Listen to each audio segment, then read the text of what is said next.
In this nugget, I'd like to walk you through a demonstration of a policy package that includes both the access control, which we've seen a few times, but this time let's kick it up a notch and add additional policy regarding threat prevention. And here's an example of what a policy package that includes threat prevention may look like. So here on the left, we've selected security policies.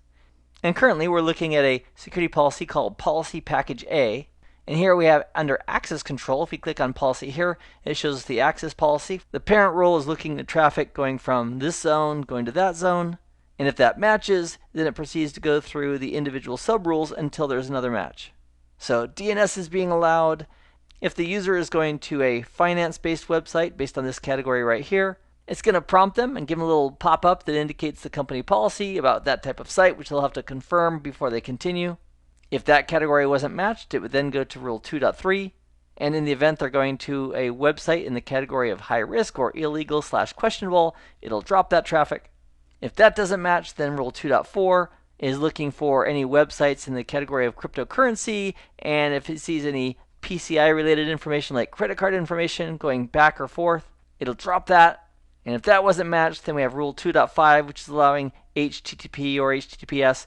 And this is all a subcomponent of our access control policy as part of our policy package A. Then going down, we have our NAT rules, and then below that, we have our threat prevention section right here. And with threat prevention, if we click on policy, there is a default policy, and this is it. It's rule number 1. If we want to modify that, we can modify it and give it a name. So we'll call it our threat rule.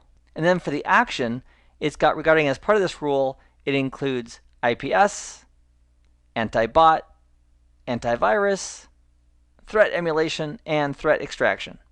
And here, if we click on optimized, we have 3 options. Now, by default, optimized is set, but our other 2 options are basic or strict, and these are just profiles. So if we wanted to create additional profiles, we could. And to do that, we could go down here under Threat Tools, under Profiles, and identify the exact profile that we want to use. And a big part of that is the impact it's going to have on the system. So the more we look for and the more we analyze, the bigger the impact is going to be on our system. So let's go ahead and publish that, and we'll click on Install to push out that policy. If a user like Bob brings up a browser, and let's go ahead and just launch a browser right here from our administration PC on the inside, and let's bring that full screen. If Bob goes to a financial site like www.paypal.com and presses enter, based on our access policy, it brings us to this page right here, which is asking the user to confirm that they want to go ahead and continue and that they're going to abide by company policy. And that would be true for any financial sites based on our access policy. So if Bob went out to another site, let's open up another tab.